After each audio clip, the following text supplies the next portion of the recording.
Welcome back to Smart Mouth Beauty. I'm Heather and this is my sister Holly, and we have the long anticipated follow-up to the volume 3 of Ask the Hairdresser. That's me. Yay! We should have an edition where you answer all the questions. You know, I would answer some of these questions. I know a thing or two about hair. I do know a thing or two about hair. You can't have a hairdresser as a sister for 20 years and not know something about hair, not have picked up something along the way. I mean, I'm sorry. There's still a lot of secrets I keep from you. And that's fine. And I would never do anyone's hair because I don't like to touch people's hair. I don't know. I mean, you had a bug in your hair a minute ago. I didn't even want to, like, okay. All right, well, let's just get started because this video is going to be super long. So, like me, if you have to pee, you might as well just like pause it now and you go do you, make you a drink, come back because it's going to be long. Okay, I'm ready. Why don't we start with, we posed a question on YouTube and on Instagram. So why don't we just jump into Instagram real quick because that's faster, I think. Okay. And we'll get that one. And our very first question, let's see, is from Imar5D. And she says that her hair is shedding and thinning. What products do you recommend? She has heard of the Monat. Do any of your clients use this? Like, what are your thoughts on that? It's really weird that she had brought up Monat or Monat, and I'm not even sure how to pronounce it, although I have been kind of doing some research on it. I heard about it maybe 2 years ago. I think it's been out for like 3 or 4 years. I heard about it a couple of years ago from another YouTuber, Mandy, that blonde girl, Mandy. I think that's her name. I'll have to look it up. But she started to talk about it, and she's a hairdresser, and I follow her because she has some really fun tips and tricks and really cute personality. And I don't like something when it first comes out. Like, I need it to have all the kinks worked out, and I need it to be like out on the market before I will research it. So I've just now started researching it and just now got some products of my own that, see, I can't recommend anything that I don't use or have experienced it. So I actually just got it. And you did? I did. So I'm using some of it. I'm making Paul use some. Okay. So I'm going to be testing that out, and there might be a future video on that. Well, what in the meantime do you use anything, or have you used anything on clients and that you could talk about for thinning hair? I definitely think that for hair that is thinning, it needs to be exfoliated. The scalp needs to be exfoliated, and I think there is something called a scalp therapy hairbrush you can find on Amazon that will help exfoliate your scalp. Sometimes thinning hair could just be trapped hair follicles, and so it needs to be exfoliated. And I think brushing your scalp is really important. We don't tend to brush our scalp, we tend to brush our hair. And I think raking a scalp, a therapy scalp brush, which kind of reminds you of a baby brush. It's like soft bristles, but right before you get in the shower, if you exfoliate your scalp, I think that's a really good idea. There are products out there that can make your hair feel rougher, and it tends to be more alcohol-based products. So the cheaper that you go, like the Big Sexy line that you can get at Target or Walmart or something like that, that has a lot of alcohol in it, which can actually dry and plump up your hair. So it gives the illusion that your hair is thicker, but it's not really, because you're just basically damaging. Yes, I've always said damaged hair is fuller hair, and damaging it by highlighting it or using alcohol-based products, you do have to counter with some conditioner and some good products and things like that. Okay. But damaged hair is fuller, thicker, fluffier hair. I'm just saying. Okay. Well, our good friend Nora, she asked a question. When I went through some troubled times, my hair started falling out. I am not talking about your eventual 10 hairs while combing, but handfuls a day. Now the stressing times are gone, and so is my hair. I'm in luck because I had lots of hair, but it is so much thinner now. Is there anything I can do to grow it back full strength, like what it was before? Yes, let's just acknowledge though, when you talk about hair shedding, there's a big average. between 80 to 150 hairs a day. And we don't see that all at once. We see that on our pillowcase, in the shower, on the headrest in the back of the car, you know. We don't see all of that all at once. So it might be alarming that you see hair, but it's still okay. Now, if you've had a trauma or maybe an operation or some sort of stress or something, or medication at work, then you can start seeing those, or postpartum, you can start seeing those larger amounts come out. Once you've alleviated maybe the stressor or have gotten through the surgery or postpartum, then you can definitely take some biotin. I love biotin for, you take it internally, it's like a vitamin. You can take any kind of vitamin B, B2, B6, B12. There are also some different things for adrenal support. That you can take as an herb or a vitamin to help with the stress, to lower your cortisol, to help with that.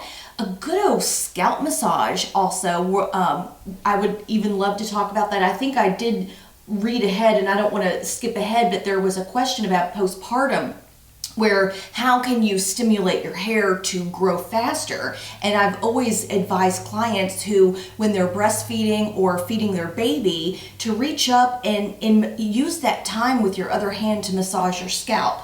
Any kind of scalp stimulation or massage, or haven't you ever seen those scalp massagers that look like this, like... I have one. The Ting Ting? The Ting Ting!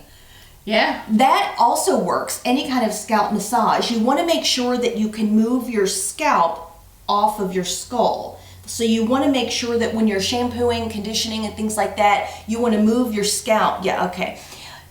Massage your scalp. So it's not just like taking your hand and going like this. It's like you have to move like your skin around like that. Yes. Oh, okay. Yes. So when you're shampooing and things like that, or if you have time where you're sitting at the computer or watching TV or feeding your baby, reach up with your other hand and move and massage that area. I think that women especially are like, with their condition, like, don't touch your hair. Oh yeah, of course. You know, and so it's like, because you're going to get your dirty hands in it, and make it greasy and mess but you're it saying up, massage scalp. Massage it.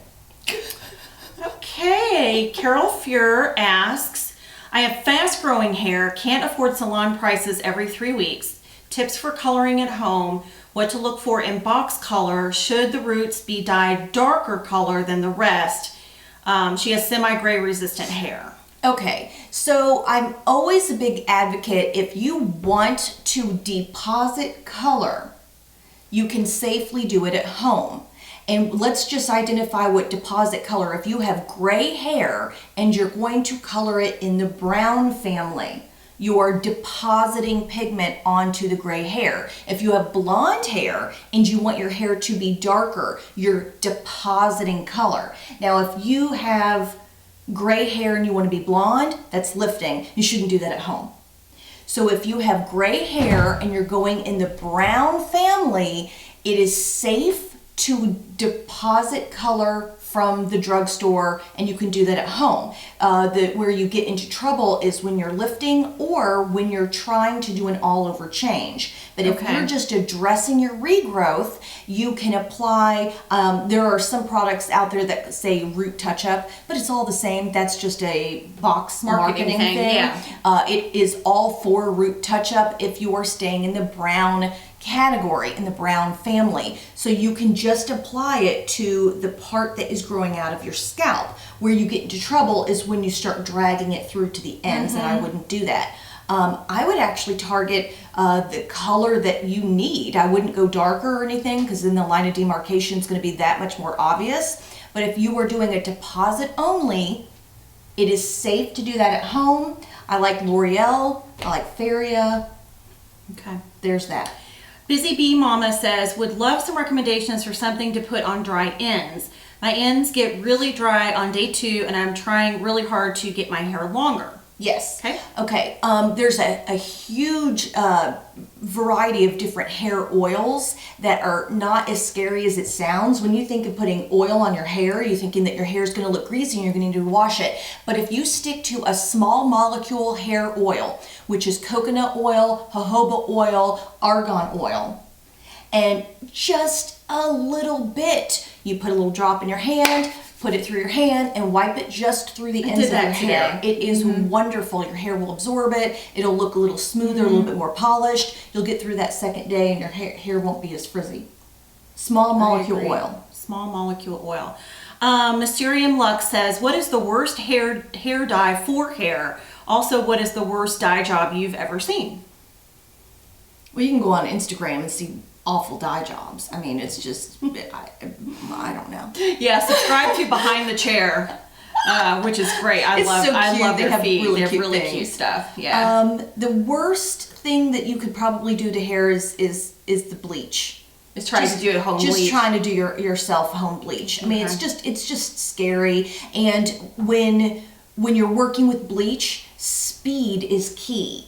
You don't want to go slow because then this over processes and this isn't going to process enough. With doing it in the professional hair salon, there is a way to first apply bleach that has a slower lifting rate. And then when you get to the next side, you don't realize that the hairdresser is actually upping the bleach in a way where this is quicker because we put it on last. So it all comes up the same. So you get into trouble. Tricky.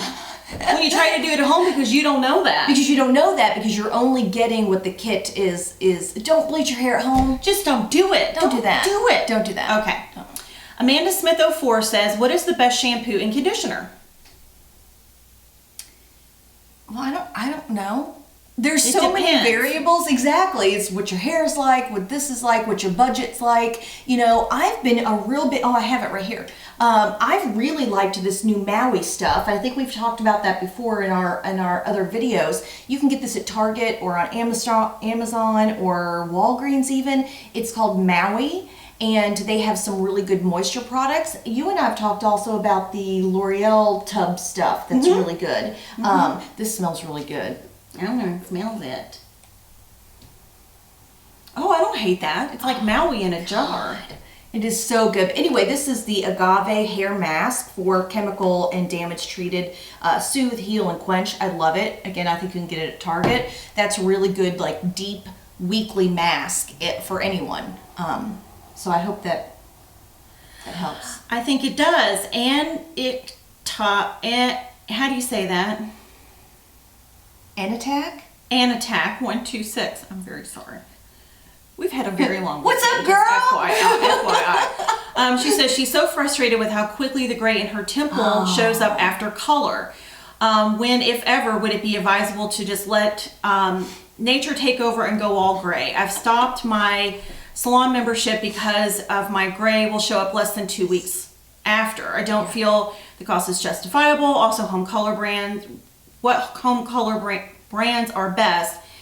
Shampoos and conditioners to help fade time. Yeah, it's expensive. When your hair grows that fast, it is very expensive to keep that up. I have so much to say about that. I would start lightening your hair so the line of demarcation between your gray and your existing hair color is softer or closer in family. So if you are a dark brown, you could go to light brown and maybe that'll help camouflage. Just that kind line of what you're doing demarcation. with me. You can also use an at-home color deposit, which would be very safe. You can mix up a little bit and hit that hairline every few weeks. You can safely do that if you're just hitting that line of demarcation. Don't bring it down through. Try to target the color of the existing hair color that you have. Or you can put powder on it. I have a couple of clients that have used a color mascara that is made especially for hair, although I think that sometimes gets a little crunchy, and then of course if you sweat around your hairline then it's gonna melt. I would maybe stick to a powder. There's some powder hair colors that you could tap on that line of demarcation.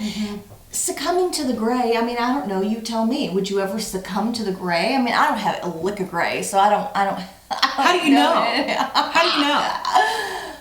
I don't know. I think it's your confidence level and what you do for a living and how artsy you are. Because I think if people who have gray hair are very artsy, you know, I've got a next door neighbor who has this beautiful salt and pepper hair, but she's artsy and she'll twist it into different ponytails and she'll put some blue streaks in it and she's, you know, fun with it. So I don't know. I think it has to be your personality. I don't find the fun in that.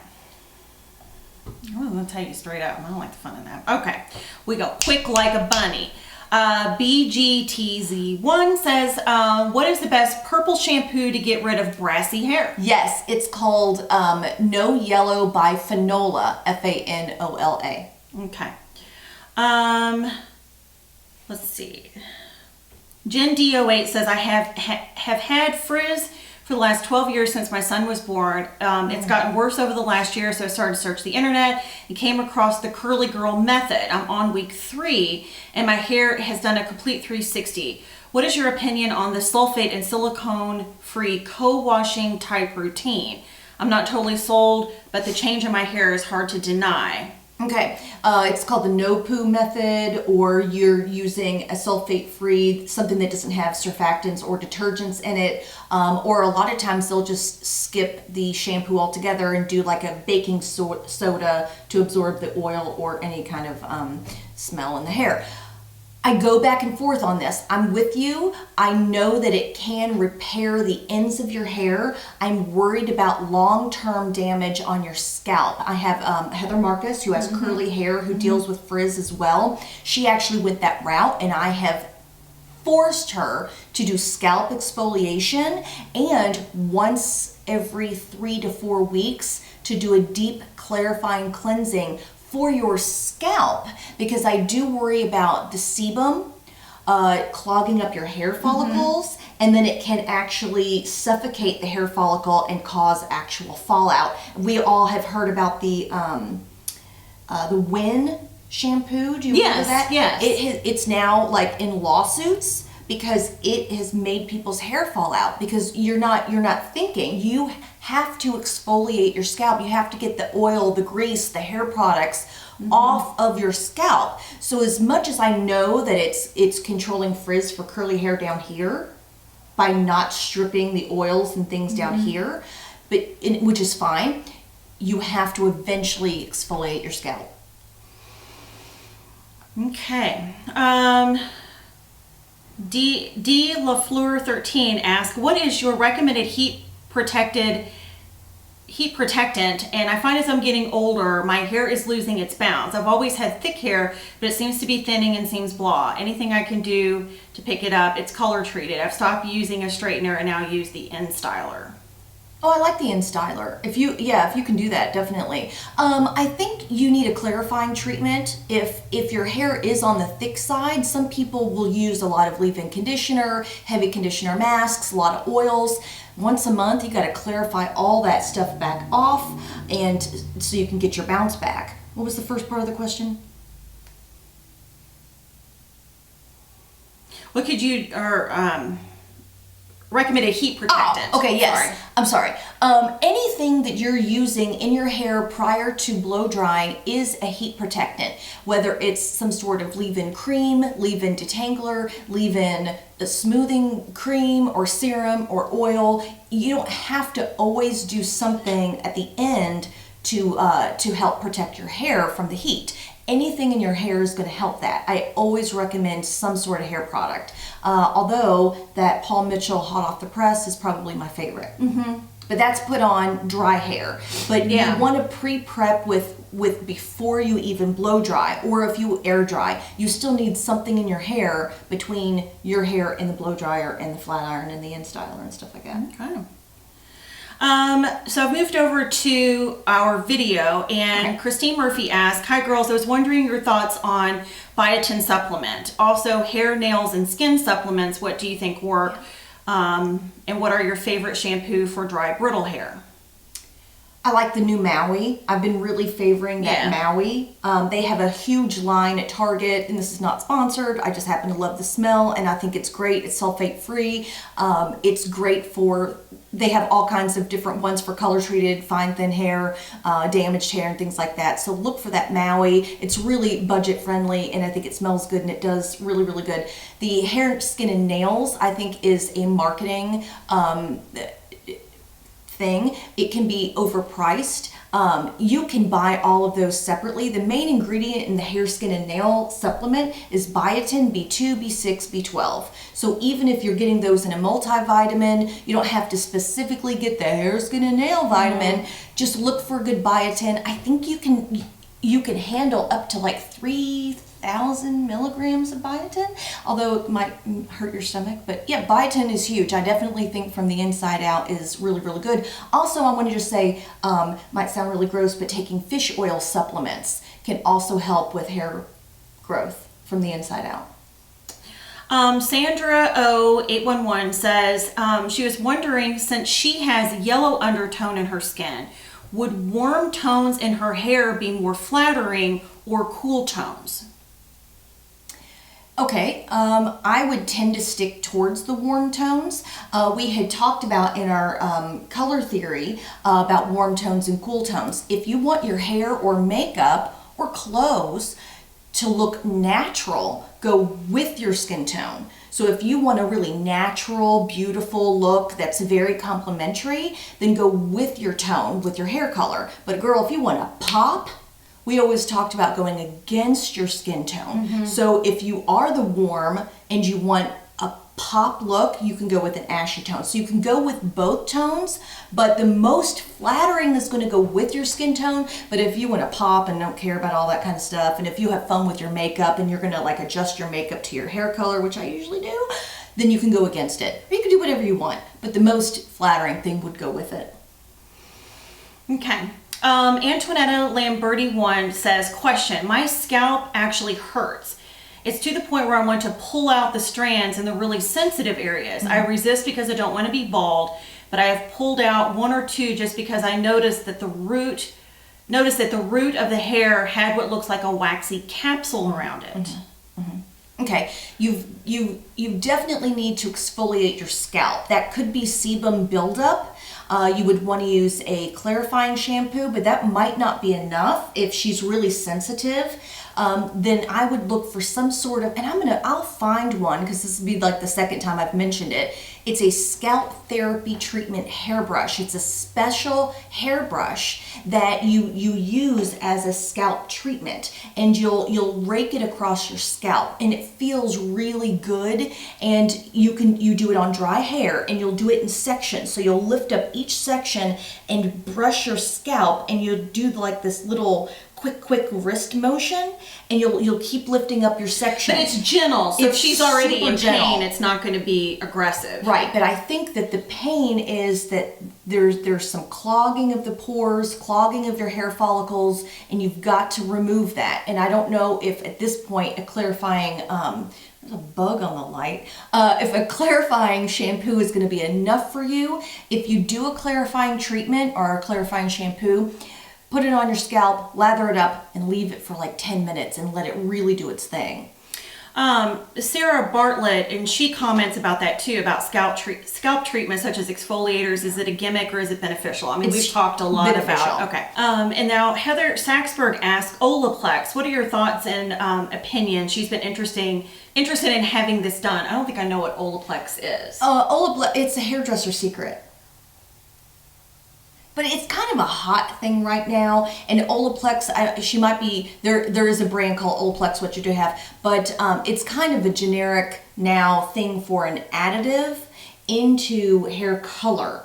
And it's for hairdressers. I don't think that you can buy it just out there, but it's an additive to hair lifting, and it helps close and protect the cysteine bonds of each hair follicle so that you're not overly damaging it. I think it's definitely a good tool. You have to use it in moderation.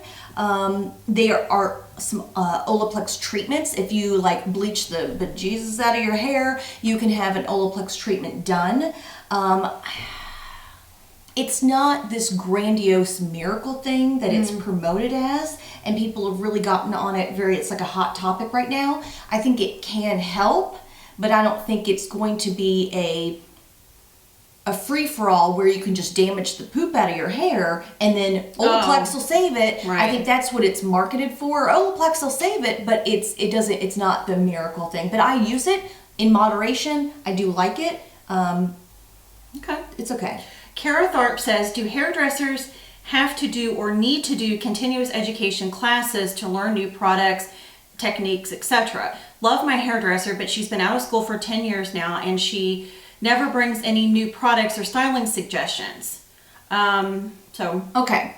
So yes, some states do require CEUs, continuing education units, just like a nurse would have to do. And each state is different. So each state has different requirements for you to renew your license. I'm in Kentucky. It used to be, even up until like maybe 6 or 7 years ago, that we were required to have CEUs, and there was usually between 8 and 16 hours. I actually worked for a company who would give classes for CEUs, and I actually taught a color theory class, but we would actually have some instructors for haircut trends or color trends and things like that. But now we're no longer required that, and I have to say it's kind of a relief. I do think some people in the classes were annoyed to give up, a day off, and they felt like there was nothing new that you could teach them. I think it's up to your hairdresser to kind of seek that out. Even though we're not required now, I will watch videos, I'll go to seminars, I'll look up different things that are coming in the area to try to be up on the latest, greatest. But I think I look to my clients to stimulate me, and then I also make sure that I look different to stimulate them. Because so if I don't change myself, then how am I going to talk you into change? Now, you don't have to do as drastic as change that I do to myself, but I could say, let's do a little bang, let's do a little wispy bang this time, or let's do a little extra layers, or let's cut it all off. I am constantly evolving my clients, and some of them don't even have a choice. Most of my clients absolutely don't have a choice. Well, and one of our friends, B Davis 55, she's asking, she always ends up with the same bob haircut, ideas to get out of a hairstyle rut. So I think it goes two ways. You could have a hairdresser that's stuck in a rut, or you could be stuck in a rut. So I actually have worked in a big salon before, and I remember one of the hairdressers left, and I gained a few of her clients, and I remember very specifically saying, why didn't you go with so-and-so? She's over at this other salon now. I'll give you her information. And one of her clients who started coming to me, she said, no. She said, I look over at you and you look different every time I come in. You're over here having fun. Your clients are different. She's like, I want that. Since I kept changing and evolving myself, even though she didn't want pink hair, she still wanted that evolution. And I think it's really fun to promote retention with your client by saying, you know what, in the fall I've got your next color, and they'll be like, you do? Yep. Because it gives then your client something to look forward to. Right, like that you've been thinking of them, and you see something that would flatter them, but it's in almost like you're prepping them now for a change in the future. And sometimes you do have to put it that far in advance. You know who you are. Right. Yeah, no, I get it. Hello Hannah asks, what are your views on temporary colors and how to get them out? Have you run into any that have been super stubborn to remove? Yes, I have had nightmares over that splat. There's a splat color that you can get at like the drugstore, and you cannot get it out. You have to cut it off or bleach it out and like throw your hair in the garbage. No, don't put splat on your hair. There are some temporary colors that I love, and one is called Overtone, and you have to order it online, but it is a colored conditioner, and it really just washes out in like, I don't know, depends on how often you wash your hair, like 20 shampoos it will wash out. You can use a clarifying or chelating shampoo to help get that out. But yeah, I'm a big fan of temporary color. Yeah, have fun. Clearly. Yeah. Philip Alidum says, best products to use for very fine, straight, thin hair. I think that the Big Sexy line at the drugstore is really fun. That Living Proof that you can get at Sephora is really fun. There's another one that's coming out by You Smooth that I'd actually like to test dummy on her. There's this new mousse in the U Smooth line. It's in the same line that I have the hairspray. Remember that like U Smooth hairspray? It's really good. Anyway, there's a new now like volume mousse. Also the Monat line, which I'm testing out, which I talked about at the beginning of this video. If you're still sticking around with us, it's been a long video. Don't worry, we're almost finished. Oh my gosh. Let's just do one more. Let's do one more. I know you're getting tired. Jessica Siders asks, my teenage daughter has very oily hair.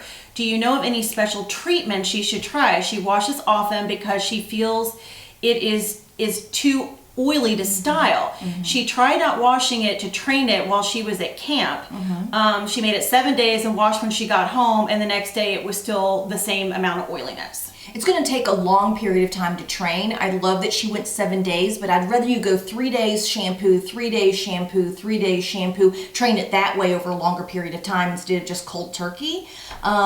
You had a shampoo for oily hair that was really good. What was that called? I can't remember.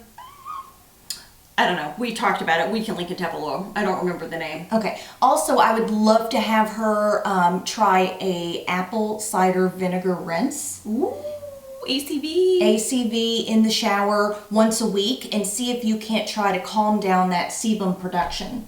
How do you do just that? that she's a teenager and that her oils are going crazy. Right. I would put it in, I have a hair color bottle that has like a little spout thing on it. Okay. But you can also get those at Sally's. It's like a hair color bottle applicator that you can put water in and drop like an ounce of apple cider vinegar in a bottle, maybe 12 ounces of water. I mean, like what order? Like wash, condition, rinse, and then do a final rinse in the ACV? Yes. Okay. Yes. Shampoo, rinse, condition, rinse, and then you can take this bottle applicator with the nozzle and drag it along the scalp and squeeze at the same time. Leave that on for a few minutes, maybe 3 or 4 minutes, if you can stand the smell, and then rinse it out with cool water. Oh, wow. If you're still here, we thank you, and we're sorry. Just kidding. Yeah. That was very long. It was so that hot. was wonderful. Thank you all so much for asking your questions. I know, it's so much fun, If we didn't get to but your it's a question, lot. I tried to see if some might have been repeat questions. So hopefully we answered your question. If we didn't, please leave it down below and we will personally respond to you, because there were a lot of questions. It was wonderful. So thank you all so much for asking the questions, and give this video a thumbs up if you like the hairdresser series, if you want us to do one again in the future, and please subscribe if you haven't already, and we'll see you next time. Bye. I am so hot. Like, I'm hot. I've got to pee so bad. It's not even funny. I got the venti. I know, I see your venti.